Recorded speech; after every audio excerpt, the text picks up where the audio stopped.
आप देख रहे हैं आज की सत्ता। गुड मॉर्निंग दोस्तों, क्या हाल है।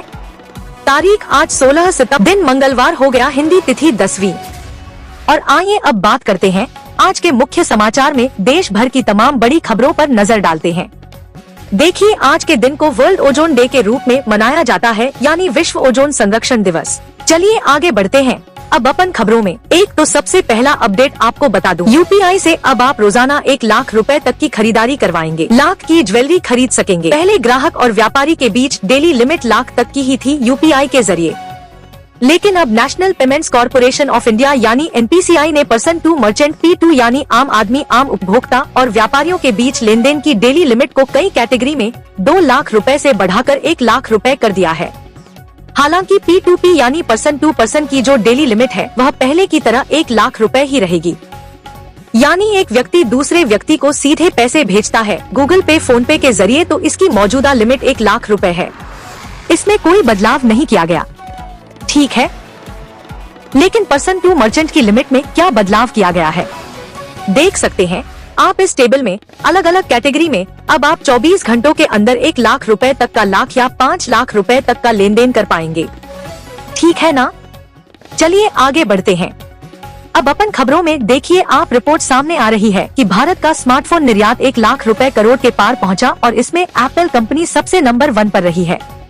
वित्त वर्ष 2025 से 26 में इंडिया ने मोबाइल फोन एक्सपोर्ट में यह नया रिकॉर्ड बनाया है। चलिए अगला अपडेट देखिए दोस्तों, बड़ी खबर, income tax return ITR file करने की डेडलाइन बढ़ा दी है इनकम टैक्स डिपार्टमेंट ने। हालांकि ज्यादा लंबी नहीं बढ़ाई, बल्कि 1 दिन की बढ़ोतरी की गई है। CBDT ने जारी बयान में कहा कि उपयोगिताओं में बदलाव के लिए अभी फाइलिंग पोर्टल का इस्तेमाल 16 सितंबर को सुबह 12 बजे से 2:30 बजे तक रखरखाव मोड में रहेगा।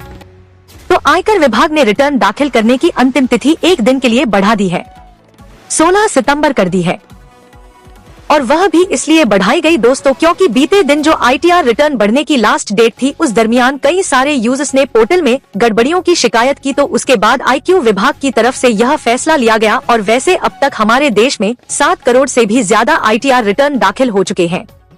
हालांकि अब आज लास्ट डेट निकलने के बाद अगर आप रिटर्न भरते हो तो फिर 5,000 रुपए तक का विलंब शुल्क यानी लेट फीस के रूप में आपको फाइन देना होगा।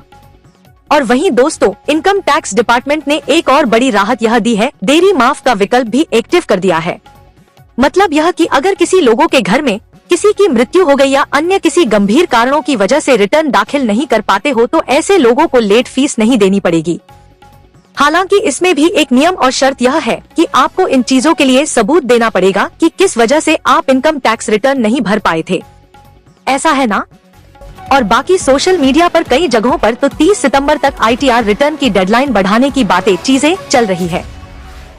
लेकिन IQ विभाग ने क्लेरिफिकेशन जारी करते हुए कहा कि यह सारे दावे फर्जी है। चलिए अगला अपडेट देखिए, नीति आयोग की एक रिपोर्ट सामने आ रही है कि भारतीय अर्थव्यवस्था को 8% विकास दर पर ले जा सकता है AI, यानी आर्टिफिशियल इंटेलिजेंस की मदद से देश की इकोनॉमी को अच्छा बूस्ट अप मिल सकता है। आने वाले कुछ सालों में 2035 तक का यह रोड मैप जारी किया है नीति आयोग ने। और वहीं हमारे देश के वाणिज्य मंत्री पीयूष गोयल भी बोले कि भारत की विकास यात्रा में स्थिरता पर कोई समझौता नहीं होगा। BIS की ओर से आयोजित एक सम्मेलन को संबोधित करते हुए उन्होंने इंडिया के डेवलपमेंट को लेकर यह बातें जीते कही है। और हमारे देश के इंपोर्ट एक्सपोर्ट पर भी एक रिपोर्ट सामने आ रही है कि बीते महीने अगस्त में भारत का निर्यात 6.7% बढ़ा है, जबकि आयात 10% घटकर 61.59 अरब डॉलर पर पहुंचा है। वैसे अमेरिका ने जो 50% टैरिफ लगाया है, तो जाहिर सी बात है उसका असर भी देश के निर्यात पर देखने को मिलेगा।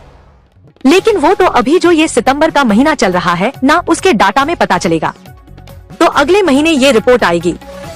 लेकिन बीते महीने अगस्त का जो डाटा है उसके अकॉर्डिंग हमारे देश के एक्सपोर्ट में बढ़ोतरी हुई है।